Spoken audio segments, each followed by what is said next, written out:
¿Arrancamos entonces?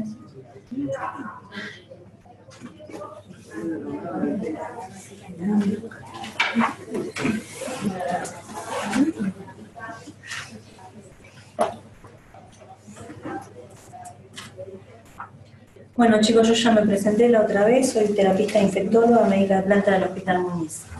Cecilia Domínguez es mi nombre, a mí me toca hablarles de meningitis y encefalitis de la comunidad. Sé que el tema que pasó recién es mucho más interesante, pero vamos a tratar de enfocar, es muy largo el tema y vamos a tratar de enfocar lo que nos interesa a nosotros los terapistas. Básicamente cuando uno tiene un paciente con un síndrome meningio, vómito, cefalea, rigidez de nuca, fiebre, fotofobia y signos meningios, uno piensa en el síndrome, en la meningitis aguda y si va acompañada de alteraciones del líquido cefalorraquídeo. Pensamos en encefalitis en el paciente que tiene básicamente alteraciones de la conciencia, con fiebre, con alteraciones típicas del líquido cefalorraquídeo y que puede tener en general un síndrome meningio pero mínimo. Por otro lado tenemos las meningitis agudas, que son las que se desarrollan enseguida, en horas a días, y las meningitis crónicas, que son las que se presentan en semanas a meses. Toda esta división en la práctica es artificial y nos sirve más que nada para lo que es orientar el diagnóstico y el tratamiento. Básicamente, sobre todo porque las patologías se superponen. En general, las meningitis agudas, las bacterianas, cursan con encefalitis, y muchas de las patologías que producen meningitis aguda, como ser la meningitis al líquido cefalorraquídeo claro, que la producen los enterovirus, también producen encefalitis, ¿sí? Y por otro lado, se superponen también las causas de meningitis aguda y crónica, como ser la meningitis tuberculosa. Así que, en la práctica, cuando uno habla de meningitis aguda, lo que pensamos principalmente es en la etiología bacteriana. Y cuando hablamos de las encefalitis, básicamente pensamos en la etiología viral. La clase de hoy está dirigida justamente a estos dos temas, meningitis aguda de la comunidad y encefalitis aguda, ¿sí? De las meningitis crónicas no vamos a hablar. La meningitis aguda de la comunidad es una urgencia infectológica, saben todos que tiene elevada morbimortalidad, produce alrededor de 1.200.000 casos al año a nivel mundial, y lo principal es que la causa principal son las meningitis bacterianas y es para las que tenemos tratamiento antimicrobiano y vacunación disponible. Si uno mira lo que son las causas etiológicas de la meningitis aguda de la comunidad, son muchas. La idea no es que vean las etiologías acá en el cuadro, sino que, por esto lo encuentran en cualquier bibliografía, sino que vean la cantidad de gérmenes que pueden producir meningitis aguda de la comunidad. Tenemos por un lado las causas no infecciosas y por el otro lado las causas infecciosas, que son las que nos interesan a nosotros. Y las bacterianas, que dijimos que son las más frecuentes de las meningitis de la comunidad, en esta descripción, que es simplemente sacada del Mandel, hay 25 tipos de bacterias que producen meningitis bacteriana. En la práctica, las que nos interesan a nosotros son estas, que son las más frecuentes. El neumococo, Streptococcus pneumoniae, que produce el 71% de las meningitis bacterianas, Neisseria meningitidis, que produce el 12% de las meningitis bacterianas. En tercer lugar está el Haemophilus influenza con el 6%, y cuarto lugar Listeria monocytogenes. En los últimos años hubo un cambio en la epidemiología y está directamente relacionado con la implementación de las vacunas, ¿sí? Ustedes saben que el Haemophilus influenza, la vacuna del Haemophilus, forma parte del calendario de vacunación con la quíntuple bacteriana en la infancia, ¿sí? Esto hace unos años, y es lo que hizo bajar la frecuencia. El Streptococcus pneumoniae está incluido actualmente en el calendario de vacunación con la vacuna conjugada, y desde el año 2017 está incluida el meningococo también en el calendario de vacunación. Para la Listeria monocytogenes no hay vacunación disponible. Y de los virus, los que más nos interesan básicamente son los virus herpes, que están más relacionados a lo que es la encefalitis, que lo vamos a ver un poco más en la segunda parte de la clase, y los enterovirus, que hay 70 serotipos de enterovirus, y que en general suelen tener curso más benigno. Pero bueno, es mucha la patología y muy variada de las que producen. Las que más nos interesan son las 4 bacterias principales y los virus, los enterovirus y los virus herpes. Cuando uno analiza lo que es las características del líquido cefalorraquídeo, puede orientar lo que es el diagnóstico, ¿sí? Las bacterianas típicamente tienen un recuento celular aumentado, muy alto, y es a predominio polimorfo nuclear, con glucorraquia baja y con proteínas elevadas. Las virales suelen tener recuento celular no tan aumentado como las bacterianas, pero es a predominio mononuclear, con glucosa que suele estar dentro de parámetros normales y las proteínas levemente aumentadas. Es diagnóstico diferencial de la meningitis tuberculosa, forma lo que se llaman meningitis al líquido cefalorraquídeo claro, Pero en este caso la característica que tienen es que suelen tener hipoglucorraquia y suelen tener hiperproteinorraquia. Esto es típico de la meningitis tuberculosa. Y el otro que hay que tener en cuenta es el criptococo, que también produce una meningitis a líquido cefalorraquídeo claro, mucho más parecida a las virales, ¿sí? Glucosa dentro de parámetros casi normales y las proteínas también. Pero el criptococo tiene la característica de que produce además meningitis con un líquido cefalorraquídeo totalmente normal. Así que las meningitis bacterianas, que son las que conocemos como meningitis a líquido cefalorraquídeo turbio, en general tienen frecuente afectación encefálica, por eso se llaman meningoencefalitis. Y lo principal es que son infecciones supurativas que tienen elevada mortalidad aún con el tratamiento completo. Por eso es importante hacer el diagnóstico y el tratamiento precoz. Cuando uno piensa en los gérmenes más frecuentes, los que nos interesan a nosotros, en los pacientes adultos mayores de 18 años, los más frecuentes son Neisseria meningitidis y Streptococcus pneumoniae, el neumococo a la cabeza, 50-60%, y Neisseria meningitidis, 15-37%. En los pacientes adultos mayores de 50 años se agrega Listeria monocitógenes, el Streptococcus agalactiae y las enterobacterias. También es importante ver si el paciente tiene factores de riesgo porque se agregan algunos gérmenes, como será en el caso de la fractura de base de cráneo, que hay que pensar en el neumococo, Haemophilus influenza y el estrepto beta hemolítico del grupo A, el piógenes, ¿sí? El que conocemos normalmente relacionado a lo que es la faringitis común y corriente y que sigue siendo todavía sensible a penicilina. En el inmunocompromiso se agrega Listeria monocitógenes, enterobacterias y Pseudomonas aeruginosa, y la listeria siempre hay que pensarla en embarazo, puerperio, insuficiente renal crónico, pacientes diabéticos, los que tienen tratamiento prolongados con corticoides, también hay que pensar en tratamiento de la listeria. Derivación de líquido cefalorraquídeo y traumatismo y neurocirugía no vamos a hablar porque lo vieron recién en la clase. Así que la producida por neumococo, recuerdan que es la causa más frecuente de meningoencefalitis en el adulto y tiene algunas características específicas. Suele tener un foco contiguo o distante, en general va asociado a neumonía, otitis o sinusitis. Es importante buscarlos a los focos porque se puede comportar como un foco no drenado. Y la otra característica típica que tiene el Streptococcus pneumoniae es que tiene en general mayor deterioro del sensorio que el resto de las meningitis y rápida progresión a estupor y coma. En general, el 30% de los casos, o sea que es un número bastante importante, requiere ventilación mecánica por Glasgow o al ingreso. ¿Sí? Si uno lo compara con la otra causa más importante, el meningococo requiere ventilación mecánica por Glasgow en el 14% de los casos. Para el neumococo saben ustedes que existen dos vacunas, la polisacárida y la conjugada. La polisacárida es la Neumo 23, ¿sí? ¿Sí o no? Que existen factores de riesgo para los cuales está indicada la vacunación. Actualmente en el calendario de vacunación de los chicos está incluida la vacuna conjugada, ¿sí? la PCV13, que es más inmunogénica que la polisacárida.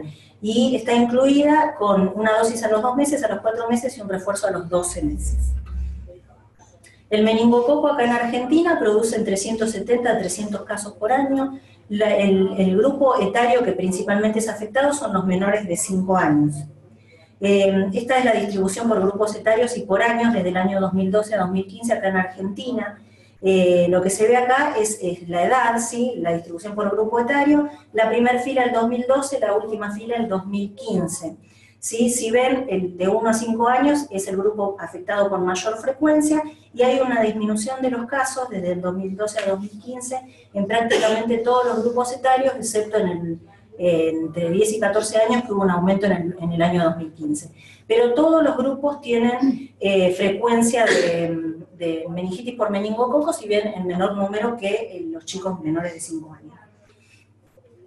El meningococo tiene 13 serogrupos, la enfermedad invasiva la producen 5 serogrupos, que son el A, el B, C, I y el W. Acá en Argentina también se estudiaron los serotipos que producen meningococo, meningitis por meningococo en Argentina, y en el 90% de los casos, o un poco más, lo producen estos dos serotipos, el W y el serogrupo B. Los que suelen estar asociados a brotes epidémicos son en general el C y el A, ¿sí? El C acá está descrito con un 4%, el A mucho menos, prácticamente el 1%, pero el 90% un poco más por el W y el B. El meningococo justamente es uno de los que genera estrategias a nivel mundial de lo que es la vacunación en los episodios de brote. En el año 2015 hubo un brote muy importante en lo que es el África subsahariana que se llama cinturón del meningococo, que se produjeron en total 12.000 casos de meningococcemia y meningococo, y que es lo que hace que se distribuyan las vacunas así para vacunación de bloqueo. Pero los que suelen estar asociados a brote son el serogrupo A y el serogrupo C.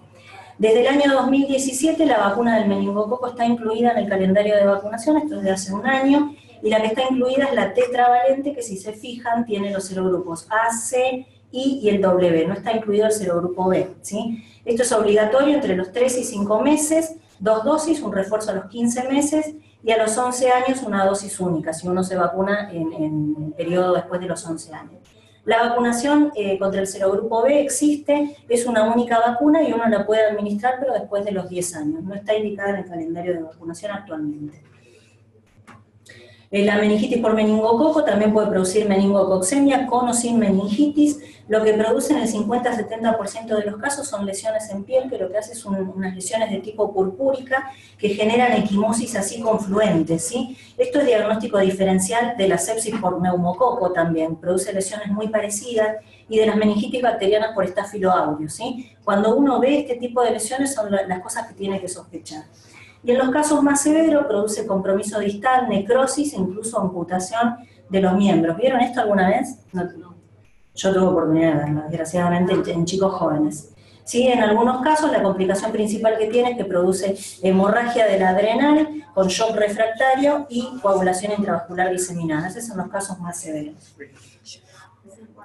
El diagnóstico en la meningitis se basa entonces en la epidemiología, la clínica, la punción lumbar con el análisis del líquido cefalorraquídeo, que es el método de diagnóstico definitivo.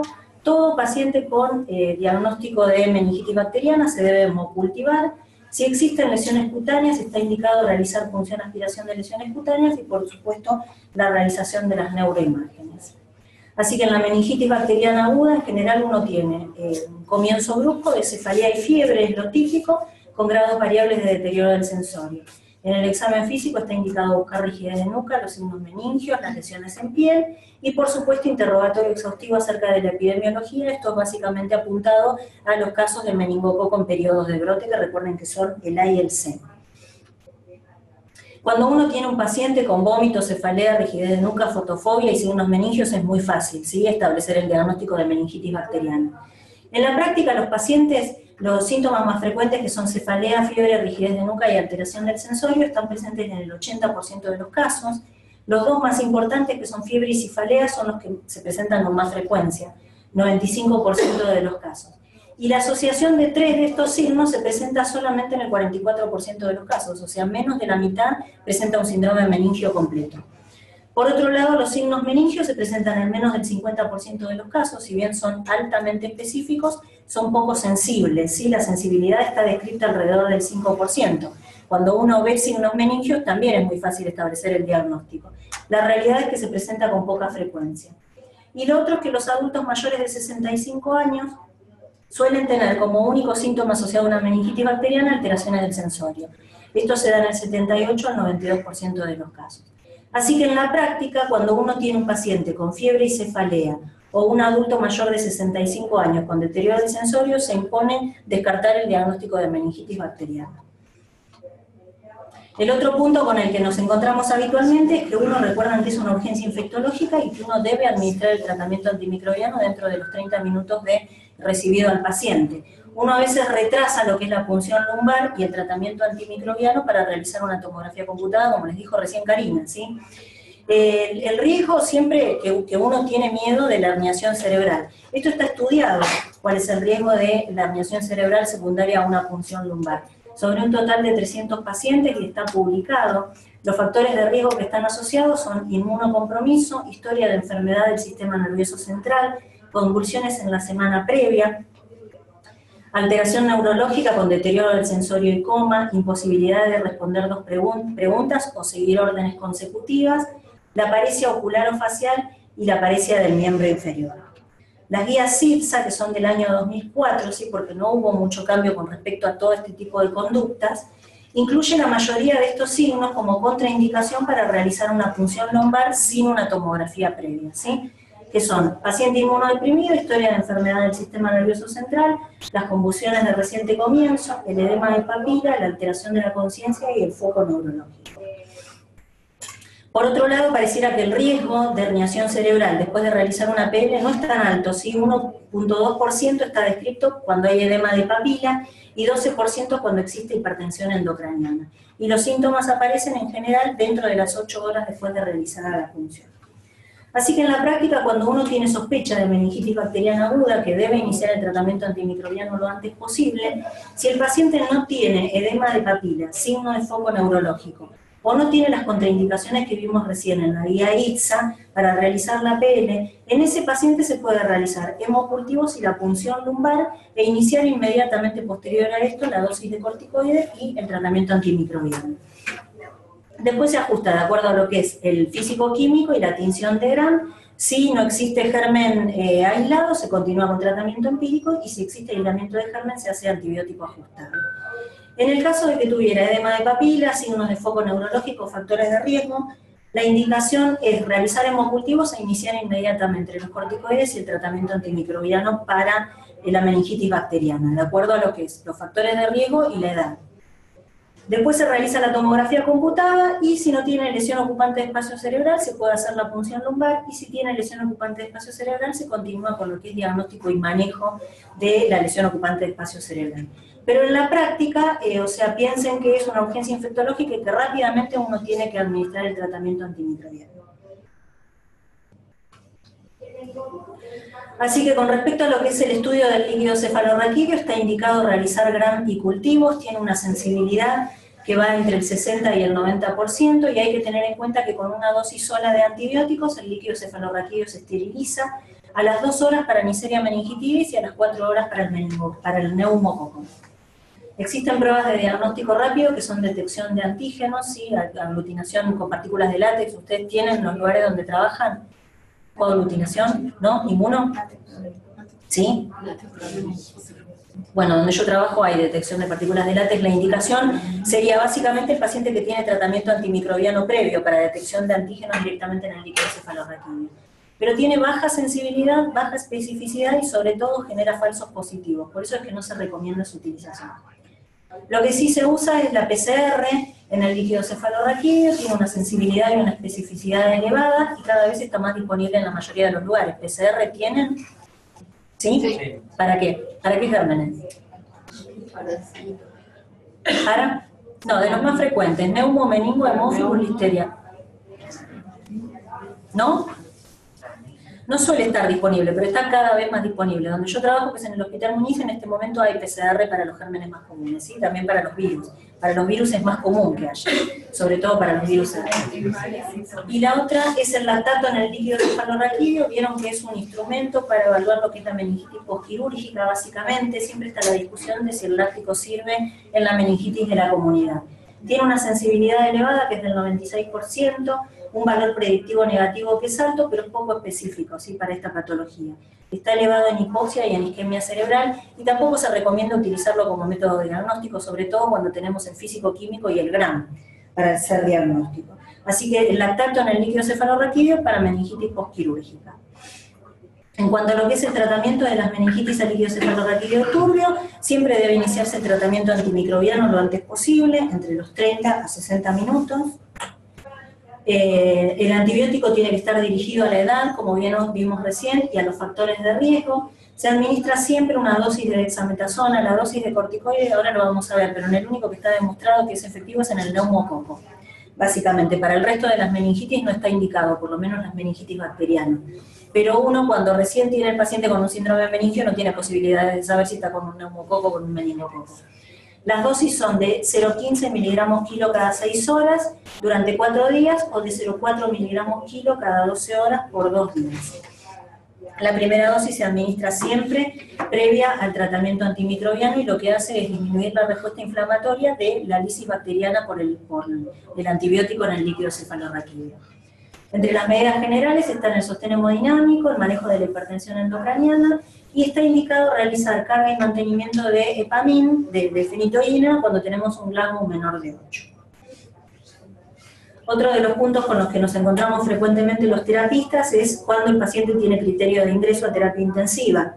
Lo ideal es que toda meningitis bacteriana curse las primeras 24 a 48 horas en una unidad de cuidados intensivos, sobre todo porque recuerdan que el germen más frecuente es el neumococo, que tiene mucho deterioro del sensorio y que deteriora en las primeras horas, sobre todo por esto. Y si no es posible que pase las primeras 24 o 48 horas para el control de lo que es la parte neurológica, lo que se recomienda es que ingrese a terapia intensiva con un Glasgow menor de 13 o cuando tiene caída de 2 o más puntos desde el ingreso. Por supuesto, si está asociado con sepsis, shock séptico o cuando tiene comorbilidades significativas. El tratamiento empírico inicial en el líquido cefalorraquídeo turbio para los pacientes está orientado a la edad, como dijimos recién, de 18 a 50 años. La recomendación es utilizar ceftriaxona, cubre neumo y meningococo. En mayores de 50 años se agrega la listeria, así que se agrega tratamiento con ampicilina. Si es inmunocomprometido no HIV, se utilizan cefalosporinas con actividad antiseudomónica, o meropenem amikacina, ampicilina también por la listeria y vancomicina por el neumococo resistente. Fístula y post-neuroquirúrgico no vamos a ver porque ya lo vieron. Es importante que una vez que tenemos el germen ajustemos el tratamiento antimicrobiano. Para el neumococo, que es el más frecuente, es importante saber la SIM de penicilina. Cuando la SIM es menor de 0,06 microgramos por mililitro, está indicado utilizar penicilina como tratamiento. Cuando la SIM está por encima de 0,1, pero con una SIM de ceftriaxona adecuada, menor de 0,5, se utiliza ceftriaxona. Y hablamos de neumococo resistente cuando tiene una SIM de penicilina alta, mayor de 0,1, y una SIM de ceftriaxona mayor de 1. En ese caso está indicado a la ceftriaxona agregarle vancomicina y se puede o no agregar rifampicina. Ahora lo vamos a ver un poquito más en detalle. Para el meningococo la indicación es la ceftriaxona, también si la SIM de penicilina es baja, menor de 0,1, se puede utilizar penicilina. Para listeria monocitógenes el tratamiento de elección es ampicilina y se puede asociar con genta, y otra de las alternativas es la trimetoprima sulfametoxazol. La listeria monocitógenes tiene una complicación intratratamiento que es la romboencefalitis. ¿La conocen? ¿Vieron alguna vez? El paciente está evolucionando bien, está en tratamiento, tiene aislamiento y de golpe se manda un síndrome alterno, ¿sí? Con pares craneales, con deterioro del sensorio. Esto lo que hace es isquemia a nivel del tronco del encéfalo y es esperable sobre todo con listeria monocitógenes en los pacientes inmunocompetentes. Es más frecuente en el inmunocompetente que lo presente como complicación. La realidad es que suele pasar que uno ya lo tiene en tratamiento con ampicilina. Bueno, en estos casos uno agrega genta e incluso Bactrim. Para el estreptococo galactiae el tratamiento es la ampicilina, asociado a gentamicina, para enterobacterias depende de la sensibilidad, pseudomonas, cefalosporinas con actividad antiseudomónica, meropenem, amikacina, y para el aureus, vancomicina, y se puede asociar o no con rifam.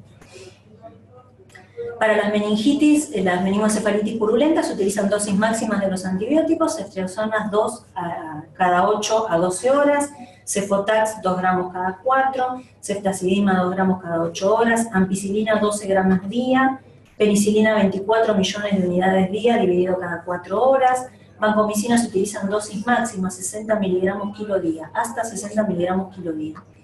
Recuerdan que les dijo recién Karina que es uno de los antibióticos que penetra poco en el sistema nervioso central. Y la rifampicina se utiliza en dosis de 600 a 1200 miligramos.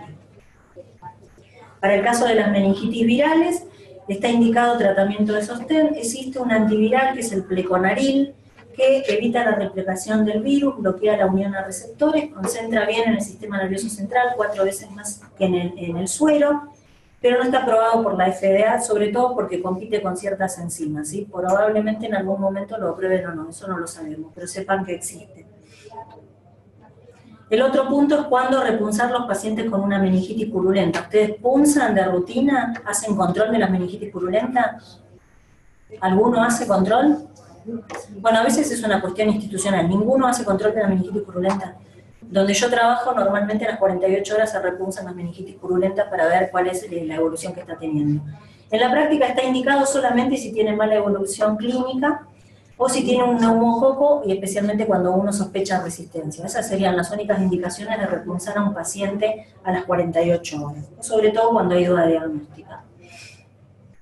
La duración del tratamiento para la meningitis es para Haemophilus 7 a 10 días, para el neumococo 10 a 14 días, para Neisseria meningitidis 7 días y para la listeria 21 días.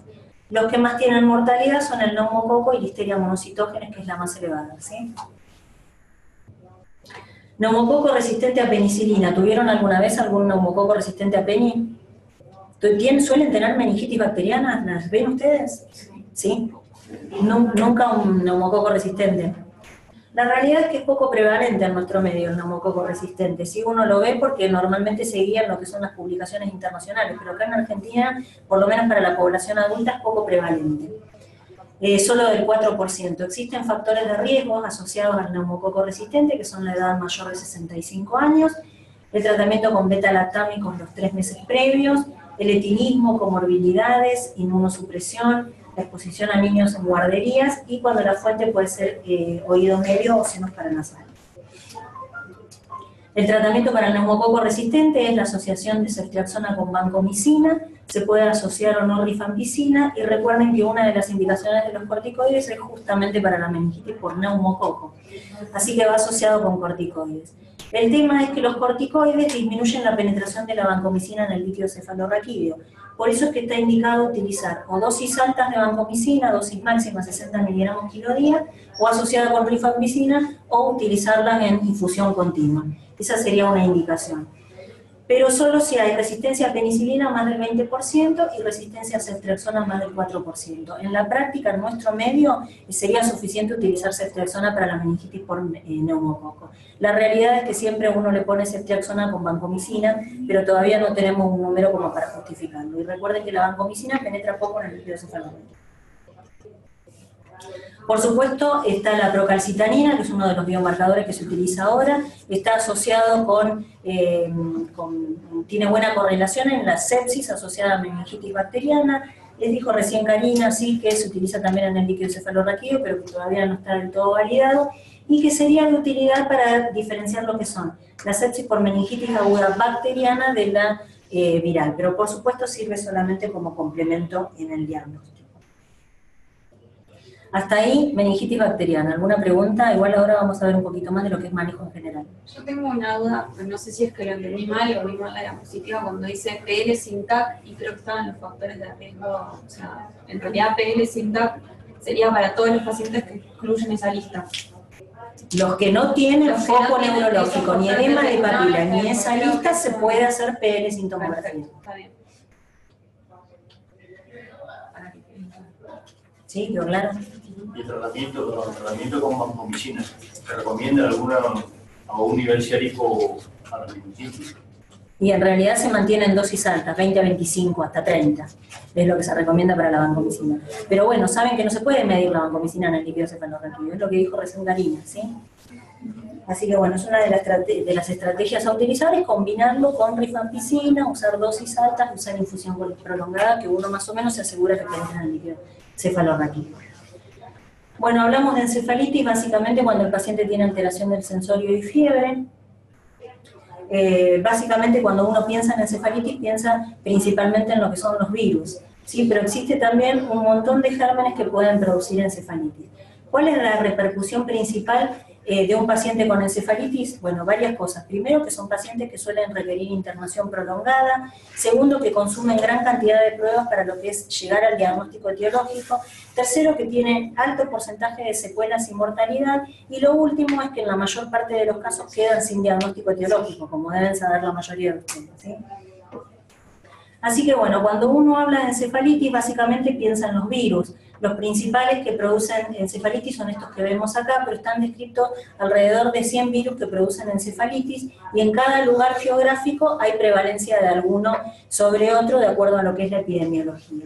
Por supuesto que hay otros agentes que son Mycoplasma pneumoniae, Clamidiasis tachi, las riquecias, la leptospira, el Treponema pallidum, el Toxoplasma, que también pueden producir encefalitis. Pero básicamente está relacionada más que nada con los virus, porque los virus tienen neurotropismo, ¿sí? Y producen lo que se les llamaría encefalitis primaria y afectan principalmente lo que es la sustancia gris. Dentro del resto de los agentes existen dos entidades importantes, una es la encefalomielitis diseminada aguda y la otra son las encefalitis autoinmunes, que vamos a ver ahora que en la bibliografía están reportadas cada vez con mayor frecuencia y que es muy importante incluirlas en lo que es el diagnóstico diferencial. El mecanismo por el que se producen estos básicamente es autoinmune, y son lo que se llaman entonces las encefalitis secundarias y afectan principalmente lo que es la sustancia blanca. De lo que producen encefalitis esporádica, los que más nos interesan a nosotros son a la cabeza el herpes simplex tipo 1, porque es la principal causa de encefalitis esporádica no epidémica en el adulto acá en Argentina y en la mayor parte del mundo, ¿sí?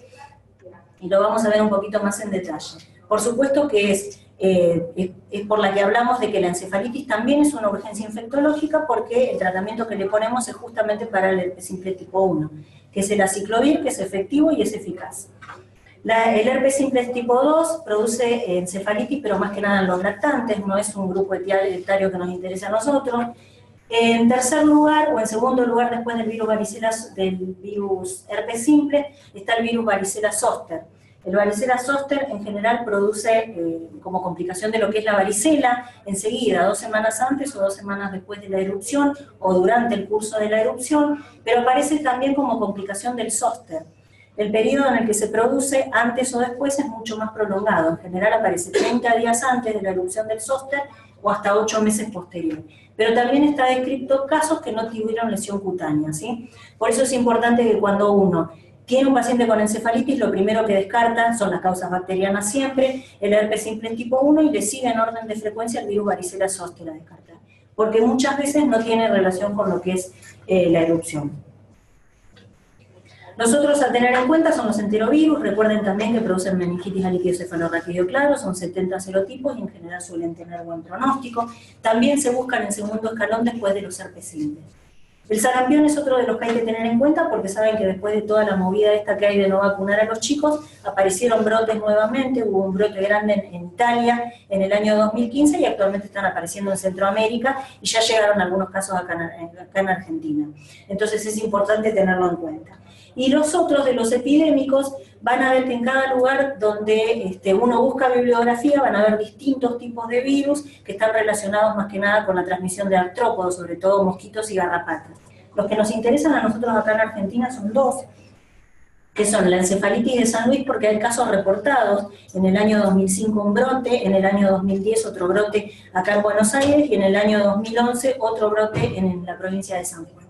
Y el otro es el virus del Nilo Occidental, que uno lo conoce normalmente asociado también a transmisión por mosquitos. Los dos son flavivirus y transmiten mosquitos.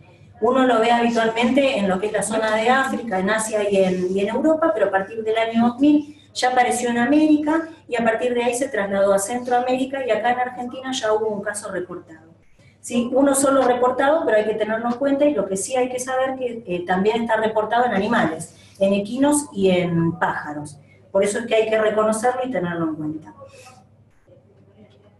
Y lo otro son las autoinmunes. Las principales es la encefalomielitis diseminada aguda, que se genera principalmente como consecuencia, es posinfecciosa y posvacunación. Uno lo veía habitualmente relacionado a las vacunas, sobre todo del sarampión, de la rabia, la de la polio, la Sabin por vía oral, pero actualmente se lo ve más relacionado a cuadros infecciosos y aparece enseguida, en 1 a 4 semanas. Y lo otro es, de las autoinmunes, la más importante es la del receptor anti-N-metildiaspartato, que es un neurotransmisor y que se presenta con mucha frecuencia. ¿Por qué es importante? Porque uno en general para acá da todo negativo, pero esto también hay que buscarlo. La del receptor se busca por medio de los receptores en el líquido cefalorraquídeo. Y si uno no lo busca, tiene tratamiento específico también y tiene buena evolución con el tratamiento. Por eso es que hay que pensarlo.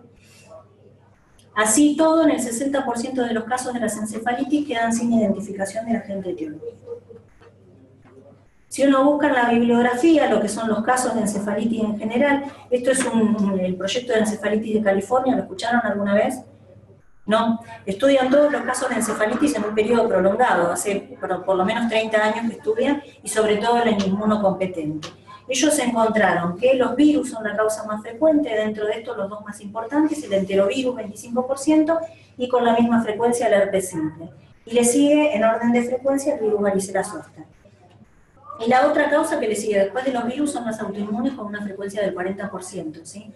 Pero las muestras fueron positivas en el 16% de los casos, o sea, hay un 84% de los casos que quedan sin diagnóstico etiológico de las encefalitis. Esto es un estudio multicéntrico más reciente que se realizó en Inglaterra, también sobre los casos de encefalitis. También encontraron los virus como causa principal, el herpes simple a la cabeza, con un 19%, seguido del virus varicela zoster. Y las autoinmunes acá representan el 21%. Existen otras series también, pero más o menos lo que determinan es prácticamente esto. Siempre los virus a la cabeza y le siguen en orden de frecuencia lo que son las causas autoinmunes.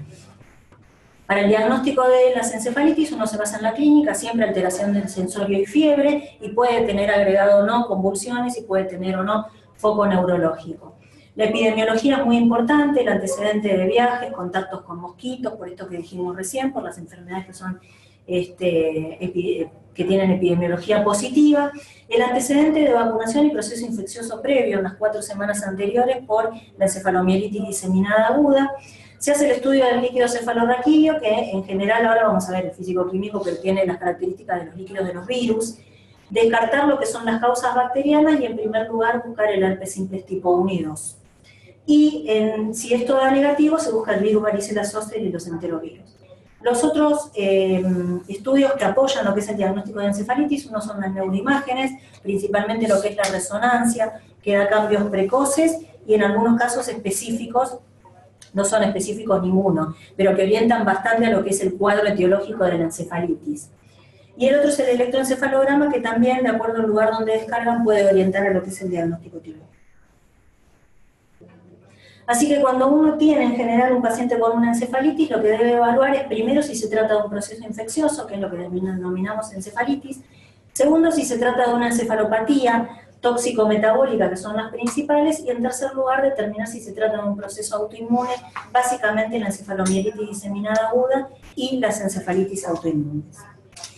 Cuando uno compara lo que son las encefalitis con las encefalopatía, en general suele encontrar que en las encefalitis suelen tener fiebre frecuentemente, cefalea frecuentemente, leucocitosis en general, suelen tener crisis cominciales y las crisis suelen ser generalizadas o focalizadas. Cuando uno tiene un paciente con encefalopatía, en general la fiebre es poco frecuente, suelen tener cefalea, lo que más tienen es principalmente alteraciones del sensorio. No suelen tener leucocitosis.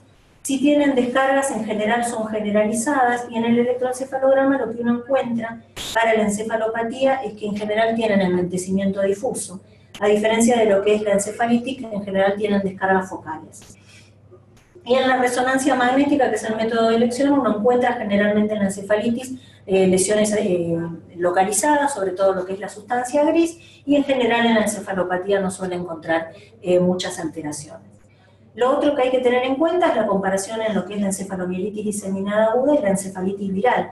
Cuando uno ve el líquido cefalorraquídeo son muy parecidos. La encefalomielitis diseminada aguda sí suele tener pleocitosis a predominio mononuclear con glucorraquia normal y algo de elevación de las proteínas. O sea, el líquido cefalorraquídeo es muy parecido. Por eso es que se impone descartarlo. Recuerden que es posinfeccioso o posvacunación, que aparece 1 a 4 semanas, y la característica que tiene es que aparece en pacientes jóvenes. En general suelen ser menores de 25 años. Lo otro que puede tener es pérdida de la visión. Y el diagnóstico principal se establece por la imagen.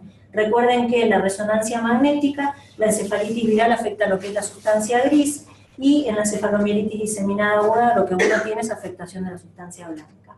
El diagnóstico se establece por la anatomía patológica, lo que uno ve acá es desmielinización, y lo que uno ve en las encefalitis virales es muerte neuronal, es necrosis y es inclusiones virales, básicamente.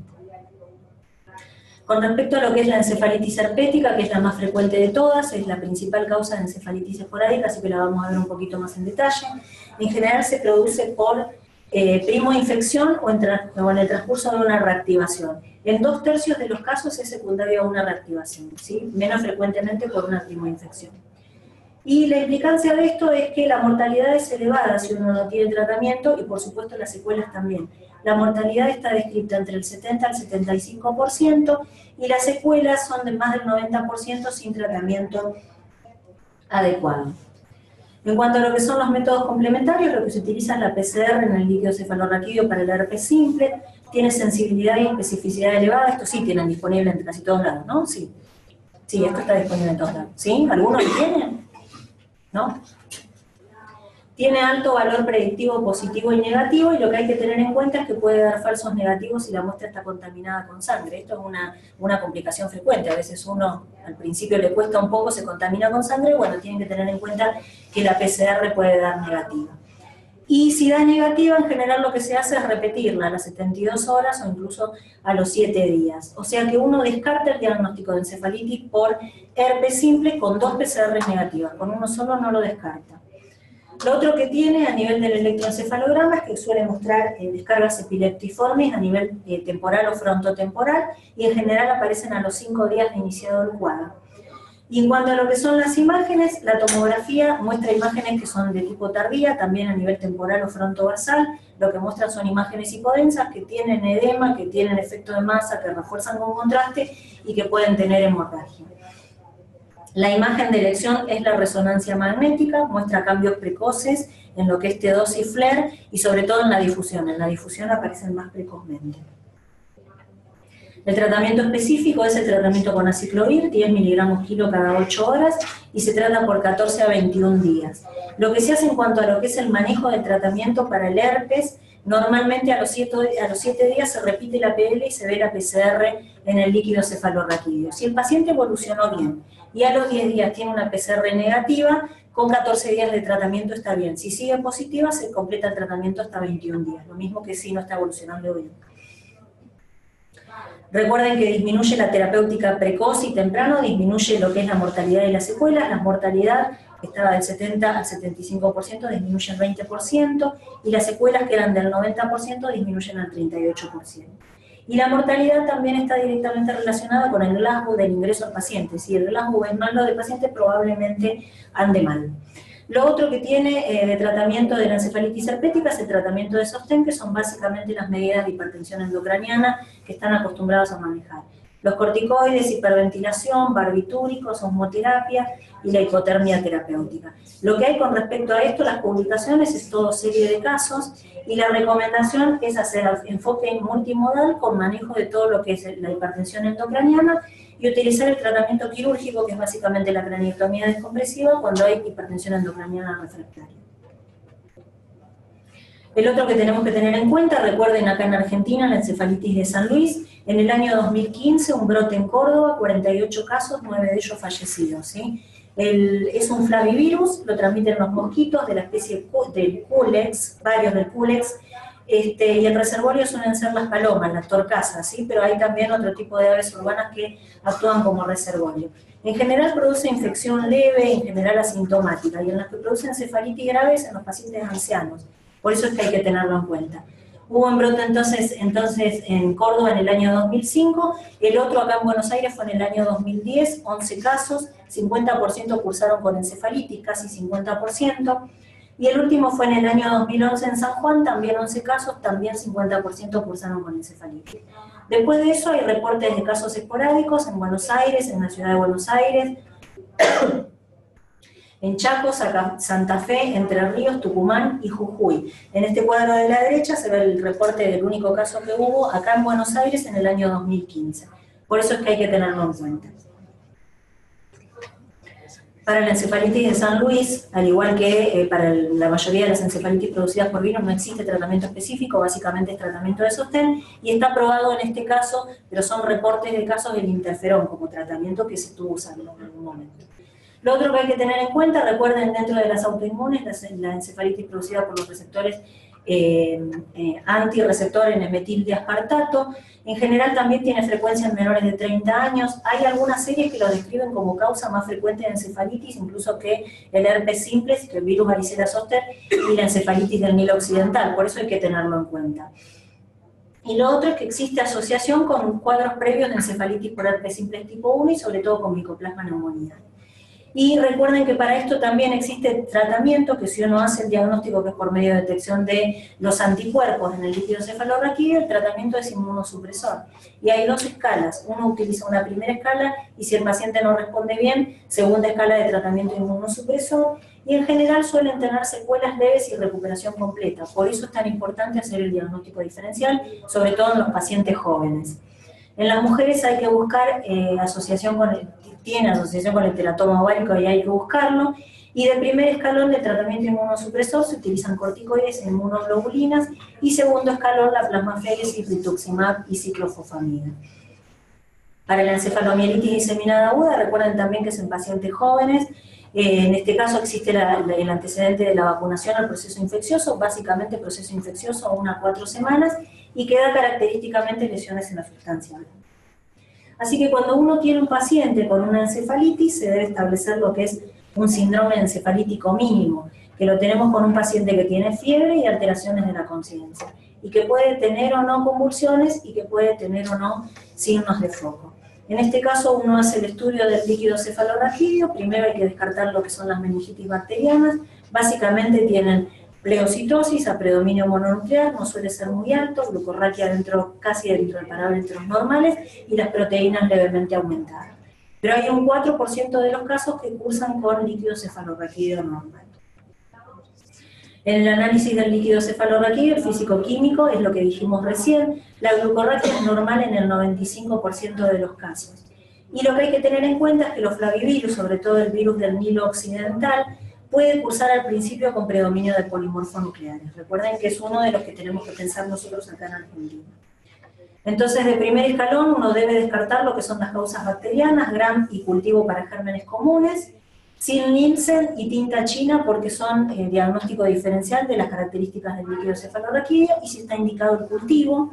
Y primer escalón es las PCR para los herpes simples tipo 1 y 2. Si dan negativos, recuerden que uno debe buscar virus varicela zoster, enterovirus, que se repite la PCR para el herpes simple a las 72 horas si da negativa. Y en los inmunodeprimidos está indicado buscar citomegalovirus, virus de Epstein-Barr y el herpes virus tipo 6, el virus humano tipo 6 que produce meningitis al líquido cefalorraquídeo claro y meningoencefalitis en el inmunodeprimido. Y el último escalón sería buscar los arbovirus, en nuestro caso para San Luis el virus del Nilo occidental. En este caso no se utiliza la PCR porque suele haber viremias cortas, así que lo que se usan son anticuerpos, directamente uno pide IgM en sangre y en el líquido cefalorraquídeo. Recuerden que si esto da positivo, en general tienen mucha reacción cruzada, así que lo que hay que hacer son pruebas de neutralización para confirmar, ¿sí? Entonces, primero descartar causas bacterianas, segundo buscar el herpes simple, tercero varicela zoster enterovirus, y por último todo con PCR menos los arbovirus que se estudian con IgM en el líquido cefalorraquídeo sobre todo. El otro punto, recuerdan que eran las imágenes, la resonancia magnética es altamente específica para esto. Lo que uno ve en la encefalitis herpética es compromiso, hiperintensidad entre 1 y FLAIR, y las imágenes en difusión que suelen ser más precoces, sobre todo en lo que es la región temporal y fronto-basal. Cuando uno ve tiene que sospechar encefalitis herpética. En general, estas son otras imágenes de encefalitis herpética. Cuando tenemos una PCR positiva, el 90% de los pacientes tiene cambios en la resonancia magnética. Y cuando uno ve compromiso bilateral es prácticamente patognomónico de la encefalitis herpética, ¿sí? No es lo más frecuente, pero cuando uno lo ve tiene que sospechar esto. Estas son algunas imágenes de resonancia por virus varicela zoster con múltiples imágenes de infarto bilaterales. El virus varicela zoster y sobre todo lo que es la varicela, y más que nada en los chicos, tiene frecuente afectación a nivel del cerebelo, eso es lo que uno ve más frecuentemente. El del Nilo occidental, característicamente suele tener afección de los ganglios de la base, ¿sí? Cuando uno tiene un paciente con encefalitis y ve esto, tiene que sospechar el del Nilo occidental, y los enterovirus dan imágenes un poco más específicas, pero recuerden que la resonancia es la imagen de elección. Para la encefalomielitis diseminada aguda, recuerden que afecta principalmente lo que es la sustancia blanca. El diagnóstico diferencial de esto es una enfermedad desmielinizante, así que a la cabeza se impone descartar lo que es la esclerosis múltiple. Recuerdan que vimos recién en el cuadro que también tiene afectación de la visión. La diferencia principal que tiene la esclerosis múltiple con esto es primero el antecedente de la enfermedad infecciosa y segundo que la esclerosis múltiple generalmente evoluciona en episodios de brote. Esto no, hace un episodio que debuta como encefalitis y sigue su curso o cura, ¿sí? Para esto también existe tratamiento que es básicamente el curso de solumedrol. Así que cuando uno tiene un paciente en general con una infección del sistema nervioso central, hablamos de meningitis y de encefalitis, es tratamiento específico que se basa en el diagnóstico rápido y tratamiento precoz, lo que vimos recién, para las bacterianas el tratamiento antibiótico y para las encefalitis el tratamiento del herpes. Y después las medidas generales, que son el manejo del coma, las convulsiones y de la hipertensión endocraniana. Que las medidas generales incluyen la protección de la vía aérea, sedación adecuada, el tratamiento de las convulsiones, y de la hipertensión endocraniana, la cabecera a 30 grados, el manejo con corticoides, la hiperventilación, normovolemia, normonatremia y todos los métodos que utilizan para lo que es manejo de la hipertensión endocraniana. Los corticoides con respecto a la meningitis, esto es un metaanálisis de la Cochrane, 25 ensayos aleatorizados, 4.100 pacientes. Lo que demuestra es que reduce la mortalidad en meningitis por neumococo, básicamente, reduce la pérdida de audición y las secuelas neurológicas a corto plazo en países de altos ingresos. Esto no se pudo demostrar en los países de bajos ingresos, no quiere decir que no tienen los de bajos ingresos, sino que no se pudo demostrar, ¿sí? Pero básicamente corticoides sí, meningitis por neumococo. En el caso de la encefalitis, los corticoides disminuyen la respuesta inflamatoria y disminuyen el edema vasogénico en lo que son los casos severos. Lo importante acá es utilizarlo después del inicio de la terapia antiviral. No está definido cuándo uno puede utilizar el tratamiento con corticoides en el caso de las encefalitis por los herpes virus. Básicamente lo que se recomienda es en el paciente que no está evolucionando bien, que evoluciona con hipertensión endocraniana y más o menos a las 72 horas de iniciado el tratamiento antiviral, que es cuando empieza el clearance del virus, ¿sí? Pero no está definido todavía y recuerden que tiene que ser después de un tiempo y si el paciente no está evolucionando bien, si no, no requiere tratamiento con corticoides. Y este beneficio no está demostrado para lo que son los casos leves y moderados, sí para los casos severos. Para la tuberculosis es indicación. En el caso del monitoreo de la presión intracraniana, monitoreo con PIC directamente. Para el caso de la meningitis solo hay estudios no controlados y con bajo número de pacientes. Este es uno, por ejemplo, de 53 pacientes, 48 manejados con derivación ventricular externa, 21 con hormoterapia, 13 con hiperventilación. Encontraron una disminución de la mortalidad y una recuperación total. Pero recuerden que son estudios no controlados, bajo número de pacientes y falta de evidencia. Entonces, manejo de la PIC en meningitis está por verse. Sí, en el caso de la encefalitis herpética, sí, la encefalitis herpética normalmente cursa con hipertensión endocraniana y es secundario al edema cerebral severo y a la necrosis hemorrágica, que es lo que produce la herniación transtentorial. Tiene elevada mortalidad aún con tratamiento completo y lo que es el monitoreo de la PIC es una de las estrategias principales en lo que es el manejo de los pacientes de los casos graves de encefalitis por herpes virus. En el caso de la criptococosis, bueno, no vimos este tema porque no hablamos de los pacientes HIV, pero bueno, también es otra de las patologías que cursa con hipertensión endocraniana, pero el mecanismo es totalmente distinto. Es por alteración de la reabsorción del líquido cefalorraquídeo. Así que el manejo incluye también el manejo de la hipertensión endocraniana, pero básicamente drenando líquido cefalorraquídeo. En este caso, los corticoides, el manitol y la cetazolamida no están indicados.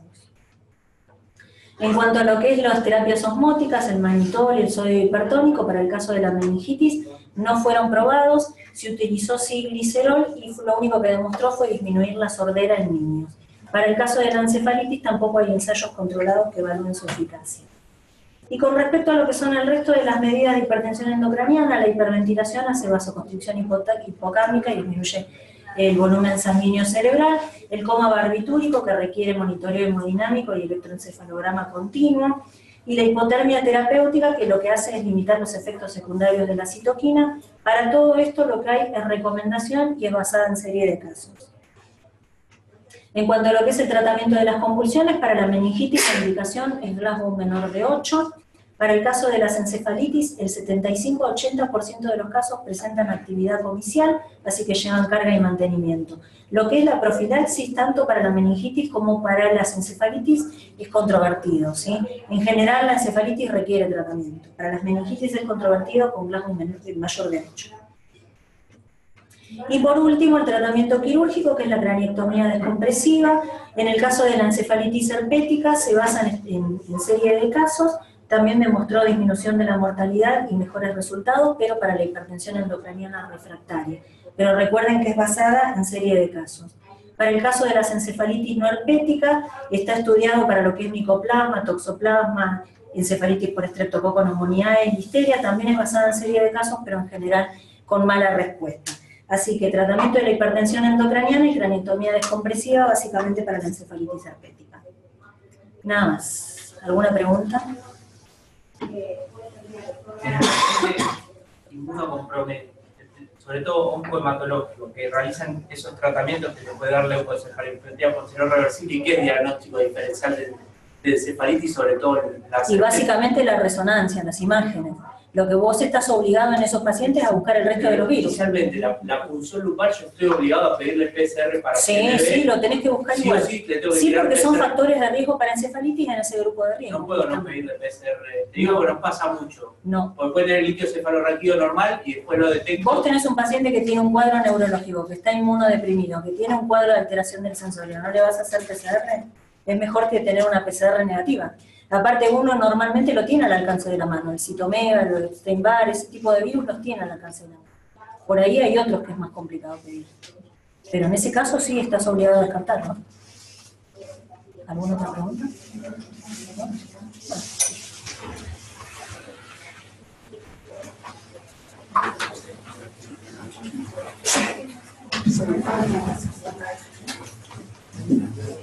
Sí, ya estamos.